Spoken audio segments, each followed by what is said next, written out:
Evaluación kinésica en pacientes internados.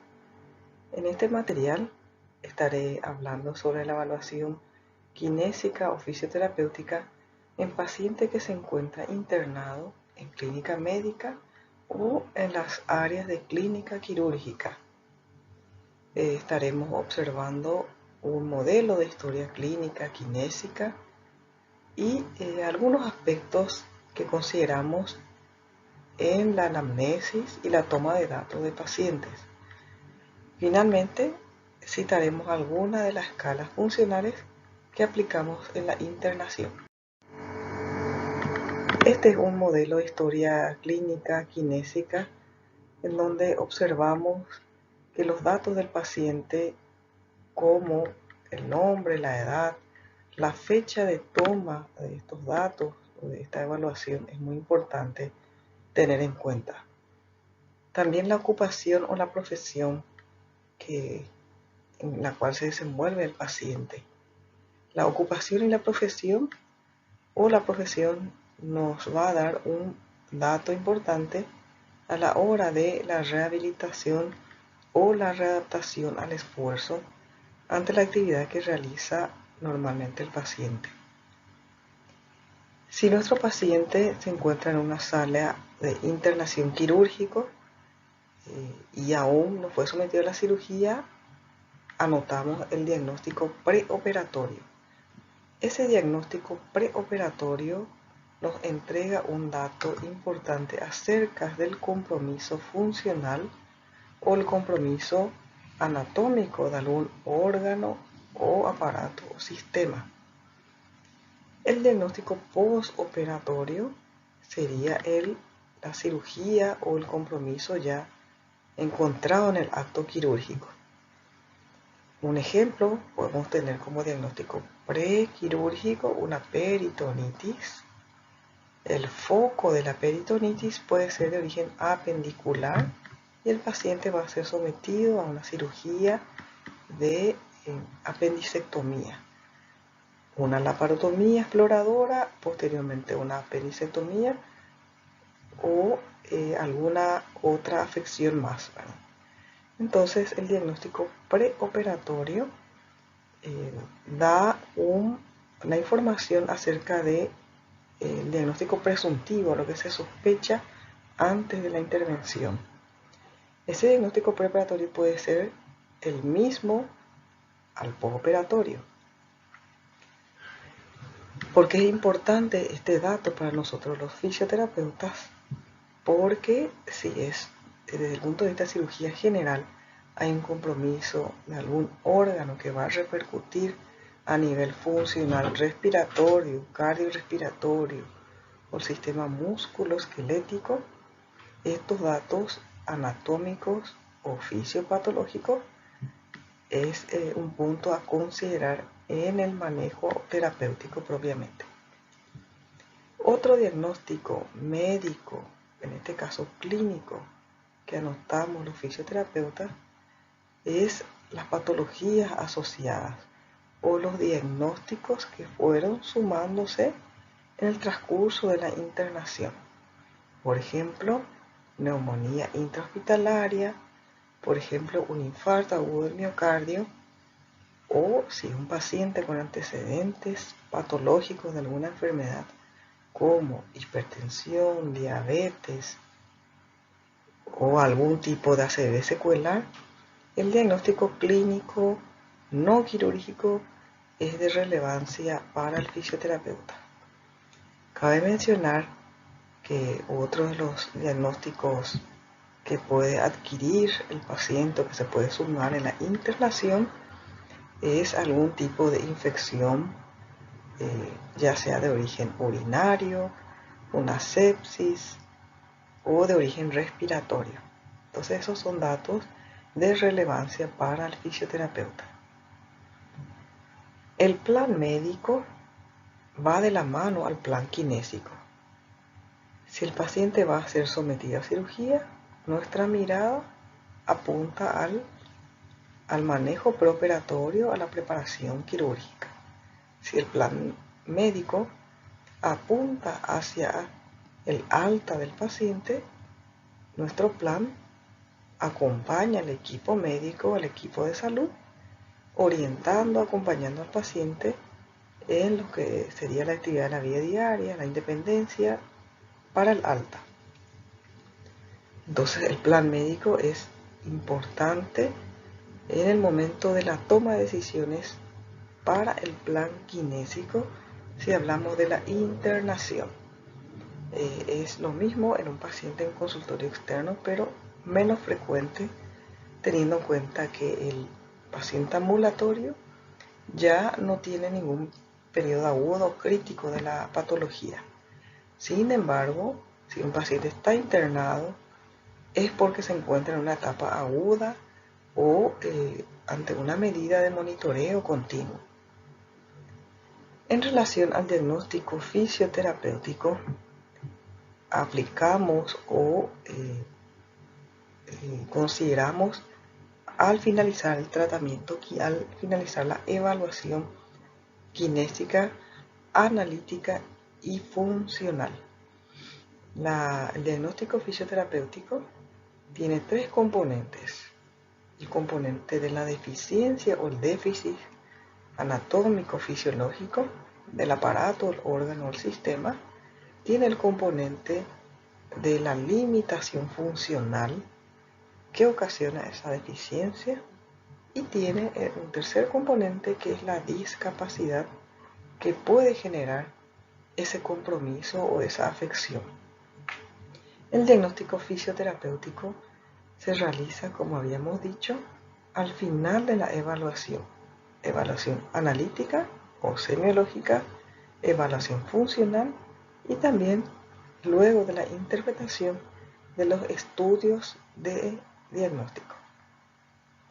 Los signos vitales o los parámetros vitales, como otros autores manifiestan, por supuesto es muy importante para decidir, trabajar, esperar o plantearnos un tratamiento conservador o progresivo según la terapéutica.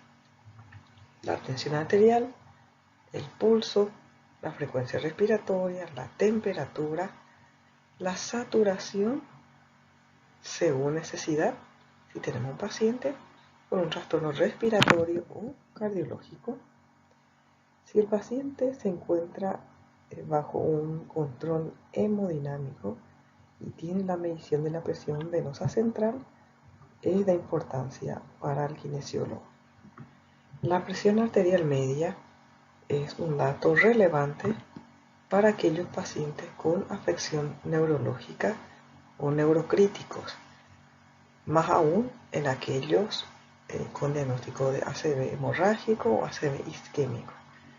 Nos ofrece un dato sobre la isquemia o posible hemorragia que podría generar ya sea el tratamiento o incluso si está en reposo sin paciente. Más adelante hablaremos sobre este aspecto. Si el paciente es postoperado a cirugía neurológica y presenta un catéter de PICC, presión intracraneal, entonces ese valor es importante anotar. Al tener estos datos vitales, podemos decir si el paciente se encuentra hemodinámicamente estable y neurológicamente estable.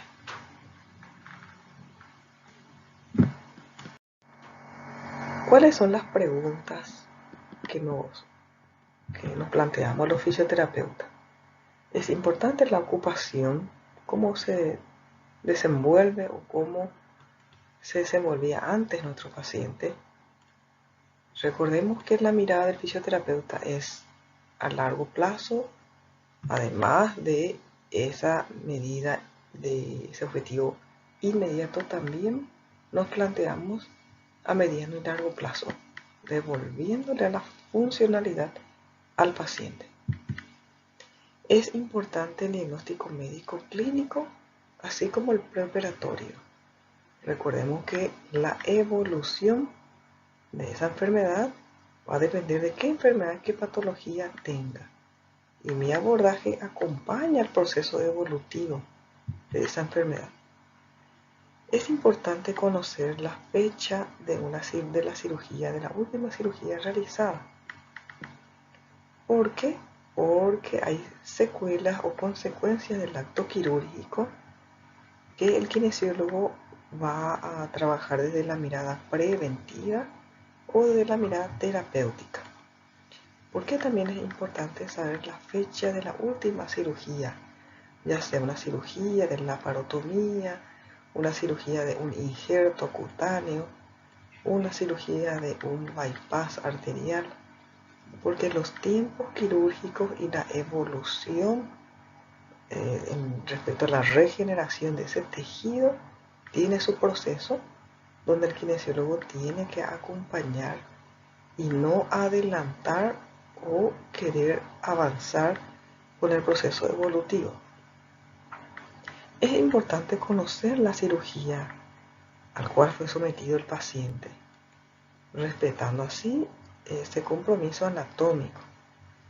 Es importante conocer si tiene otro diagnóstico sumado los diagnósticos de ingreso, si tiene una infección nueva, si el paciente se encuentra en estos momentos con neumonía, con anemia, con una crisis hipertensiva, con una crisis asmática. Entonces, tener en cuenta los diagnósticos que se pueden ir sumando en un paciente internado. ¿Cuáles son los diagnósticos médicos que a veces no constan en la historia clínica, quirúrgica sobre todo? Generalmente los hospitales dividen las áreas de internación en áreas quirúrgicas, en áreas de traumatología, de clínica médica, y cada servicio se ocupa de hacer constar aspectos propios de su especialidad.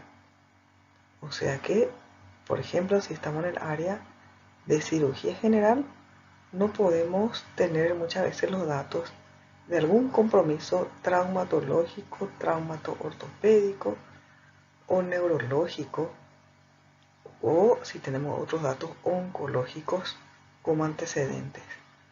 Esos datos podemos constatar con la semiología si observamos en la clínica algunos puntos, como por ejemplo una herida, una cicatriz quirúrgica, una postura viciosa, o el familiar nos comenta sobre la cirugía anterior, sobre una artritis, una prótesis de rodilla, una fractura de cadera que tuvo anteriormente, una secuela de ACV. Entonces hay diagnósticos médicos que el paciente conoce, que está siguiendo su tratamiento, pero no constan en esa historia clínica de internación. Para el fisioterapeuta es importante recoger esos datos a través del paciente o de la familia. Como habíamos dicho, tenemos que conocer el plan médico quirúrgico, el plan médico o el plan quirúrgico. Al paciente se le va a derivar a otro servicio y por qué motivo el paciente va a requerir una nueva intervención, por qué motivo hay una sepsis, un absceso, no prendió el injerto. El paciente va a necesitar más estudios complementarios, va a necesitar transfusiones, va a necesitar someterse a una diálisis. Es importante conocer y acompañar el plan kinésico. Habíamos mencionado cómo realizar el diagnóstico fisioterapéutico. Es importante plasmar el tratamiento del plan kinésico en internado. ¿Por qué? Y ese plan kinésico es del momento, es de esa sesión. Si está en internación es porque se sigue monitorizando continuamente y en el transcurso, si estamos a la mañana, a la tarde se puede descompensar y mi plan va a cambiar. No es el mismo respecto al plan kinésico en un paciente ambulatorio y un paciente internado. Cuando yo mido el pulso y mido la frecuencia cardíaca, muchas veces encontramos valores diferentes. Sabemos que no es sinónimo de frecuencia cardíaca no es sinónimo del pulso. Si yo necesito monitorizar a nivel cardiovascular, voy a utilizar mi estetoscopio para escuchar o controlar la frecuencia cardíaca, por ejemplo, o si está monitorizado a través de unos electrodos de control de monitoreo. El pulso podemos hacer de manera manual o si tenemos el pulsi oxímetro. Dependiendo del abordaje del fisioterapeuta, va a ser importante controlar ambos o solo un dato. La presión arterial media, ¿verdad?, que tiene un valor de 80 a 100 milímetros de mercurio. Existe una fórmula que vamos a hablar más adelante. Es importante en aquellos neurocríticos. Si estamos en sala de clínica médica ante un paciente con ACV isquémico o hemorrágico, es importante medir, graduar y suspender si está alterado o seguir con el tratamiento. La saturación de oxígeno.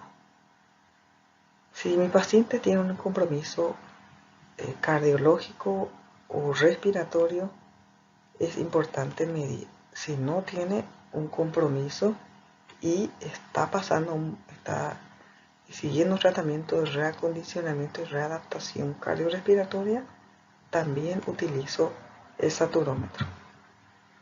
La presión venosa central, como habíamos mencionado, si tiene la regla de PVC o si está monitorizado a través del monitor de PVC que se usa más en terapia intensiva, me permite conocer la hemodinamia de ese paciente.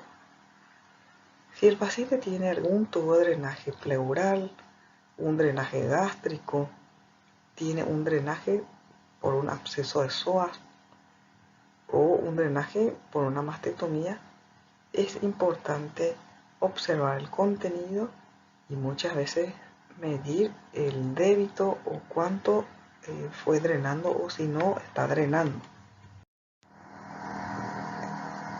La segunda parte de la historia clínica nos permite conocer también, además de los datos del paciente respecto a datos filiares y otros, la ectoscopía, cómo está en ese momento de la evaluación, cuál es el estado actual, está lúcido, está somnoliento, se encuentra irritable el paciente. El estado de conciencia es uno de los valores de gran relevancia para el kinesiólogo, teniendo en cuenta que la kinesioterapia que aplicamos como preferencia es activa. Si mi paciente no me permite por su estado de conciencia, entonces ese es el primer aspecto, estado de conciencia. En la ectoscopía, desde el punto de vista quirúrgico, por ejemplo, o de paciente que viene de terapia intensiva con una escara o una lesión, yo debo hacer constar, de acuerdo a lo que observo, desde la ectoscopía, desde afuera, sin tocar aún al paciente. Si es un paciente recién operado, observo la herida, está abierta, está sangrando, está supurando. Eso se observa y se escribe, siempre desde el punto de vista kinésico legal. En la ectoscopía también tengo que destacar las vías, el control del monitoreo, el aspecto que tiene el paciente, la postura viciosa si tiene, dispositivos, órtesis que tenga el paciente. Todo eso hacemos constar en la ectoscopía o estado actual, como otros mencionan. Antecedente de la enfermedad actual. Este punto es importante más aún si es un paciente que está viniendo de otro hospital o de otro servicio. Hacer mención de que viene de terapia intensiva, de que fue sometida a su tercera, segunda intervención quirúrgica, que fue trasladado de otro hospital. No precisamente contar todo el desenlace de la enfermedad, si ya tiene un diagnóstico confirmado, no es necesario contar cómo debutó la enfermedad. Eso dejamos a cargo del médico que necesita diagnosticar, pero nosotros ya no anotamos esos puntos teniendo en cuenta que se confirmó el diagnóstico. En cuanto a los antecedentes personales, patológicos personales, es relevante aquello que compromete la funcionalidad. El paciente hizo algún infarto de miocardio, el paciente tuvo una ACV secuelar, el paciente tiene una enfermedad infectocontagiosa, tiene una enfermedad inmunocomprometida que inmunocompromete. Entonces, anotamos esos puntos. En la evaluación por aparato y sistemas, vamos a ir hablando de cada uno de estos aparatos y estos sistemas que es importante para el fisioterapeuta. En otro capítulo vamos a hablar específicamente del aparato respiratorio, de la zona abdominal, circulatorio y trófico, que hablamos de su conjunto, de la parte circulatoria y trófica desde el punto de vista de la piel y partes blandas, más que nada. Del sistema osteomiarticular hablaremos también en otro capítulo. Y la evaluación neurológica, que es un dato que nos lleva más tiempo recoger, más aún si el paciente tiene una secuela o un compromiso neurológico.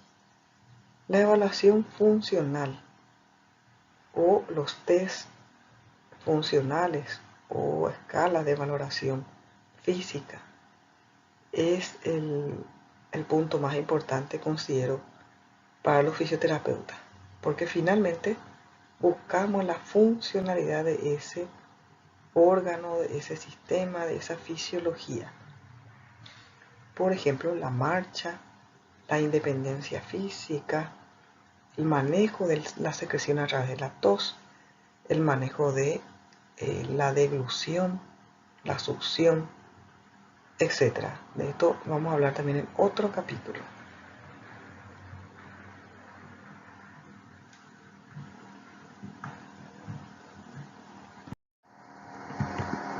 Entre las preguntas que realizamos sobre la ectoscopía, que ya dijimos, es: ¿cómo está la herida? ¿Ya está abierta? ¿Está supurando? ¿No prendió el injerto? Si tiene una cicatriz retráctil, adherida, su estado de conciencia, como mencionamos, podemos describir de manera cualitativa o cuantitativa usando la escala de Glasgow. Si el paciente tiene una limitación en la comunicación por alguna discapacidad o otro idioma, otra lengua, es importante generar esa buena comunicación y tomar estos datos y recordar la autonomía de cada paciente, recordar ese derecho que tiene el paciente a expresarse y a aceptar esa terapéutica. El decúbito que adopta, muchas veces por dolor, adopta un decúbito que va a dificultar la evolución. Anotar, dijimos, los antecedentes, todos los datos relevantes, aquellos antecedentes patológicos. Si tiene los drenajes quirúrgicos, como un tubo de drenaje pleural, más aún si nos pidieron fisioterapia respiratoria, ver si el drenaje verdaderamente cumple su función o se obstruyó, salió de su lugar, o se observa una secreción que no corresponde, como sangre o secreción purulenta, etc. Los pasos de la evaluación respiratoria que vamos a ir viendo en otro capítulo, como ajulto, como evalúo la tos. En la ectoscopía, si tiene una traqueostomía, si está conectado a oxígeno, es importante describir desde la ectoscopía. Otras preguntas que nos hacemos a la hora de evaluar o de trabajar con un paciente es si usa algún tipo de aerosol terapia y qué tipo, a través de nebulización, a través de inhalador de dosis medida. Mencionar y observar si el paciente recibe algún tipo de medicación que pueda obstaculizar o pueda alterar la evaluación o el tratamiento o la recuperación del paciente.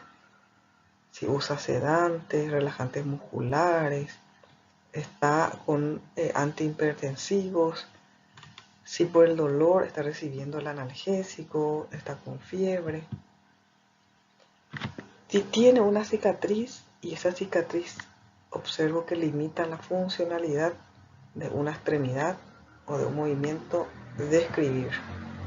También si el abdomen se encuentra distendido por alguna patología o por la obesidad, es importante porque repercuta a nivel respiratorio.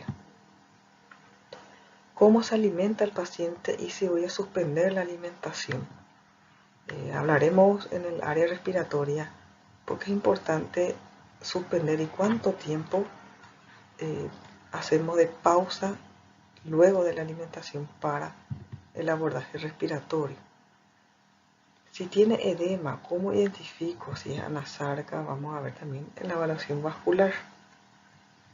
Si tiene algún tipo de hernia en el abdomen o si hablamos de una hernia lumbar, si tiene una hernia epigástrica, diafragmática, la valoración kinésica es importante. Vamos a ver también en la evaluación analítica. Muchas veces tenemos pacientes con un compromiso neurológico cuya evaluación de tronco nos dificulta y uno de los parámetros a considerar, además de medir la fuerza, es el reflejo cutáneo abdominal. En la evaluación neurológica vamos a volver a repetir. Respecto al edema, que a veces es motivo de derivación al fisioterapeuta, es importante verdaderamente observar si tiene una resolución o un abordaje fisioterapéutico. Si tiene un problema circulatorio, yo tengo que identificar si es un problema de las arterias, un problema venoso o es una celulitis por una infección del tejido celular subcutáneo. Si estoy en sala internado, el paciente está encamado y tiene riesgo de trombosis venosa profunda, hay parámetros clínicos que puedo observar y sospechar una trombosis venosa. Y a veces esta trombosis se confunde con celulitis. Si bien el médico va a dar el diagnóstico, como kinesiólogos nosotros tenemos que identificar esa diferencia entre un posible TBP, una posible celulitis. También tenemos que identificar si tiene acortamiento o es una hipertonía o si es un calambre muscular. Seguimos con las preguntas. A nivel del sistema osteomioarticular, este punto vamos a desarrollar en el capítulo de músculo esquelético. Es importante el grado de movilidad que tenga mi paciente, cómo se traslada, porque finalmente el aspecto funcional, su independencia, su autonomía, es lo que buscamos. Si tiene limitación articular, reconocer la causa. Es por dolor, artrosis, es por un edema, es la obesidad, es algún tipo de cicatriz que está adherida. Como dijimos, reconocer la espasticidad, el trofismo, si va a ser trofismo muscular, si hay posibilidad de valorar la marcha, observar, escribir, así como el traslado del paciente de la cama a la silla, de la silla a la bipetación y la marcha, la actitud o la postura que adopta, si observamos úlceras, pie diabético. Estos aspectos son puntos que valoramos los fisioterapeutas y planteamos posteriormente el abordaje según prioridad. No todos estos aspectos trabajamos en una sesión o en las sesiones que acudió al kinesiólogo. Amputación, vamos a ver en otro capítulo. Aspectos que comprometen la neurología, veremos en otro módulo, así craneales. Finalmente, los test de valoración funcional. Este es el punto más importante que el kinesiólogo pone en práctica a la hora de usar estos instrumentos o herramientas. Hay varias escalas validadas que tenemos que conocer. No es necesario aprender de memoria. Estos tests podemos tener ya una aplicación telefónica y evaluar en cada sesión. Con esto emitir los informes de fisioterapia. De cada uno de estos tests vamos a hablar en la próxima clase. Con esto entonces finalizamos este primer material.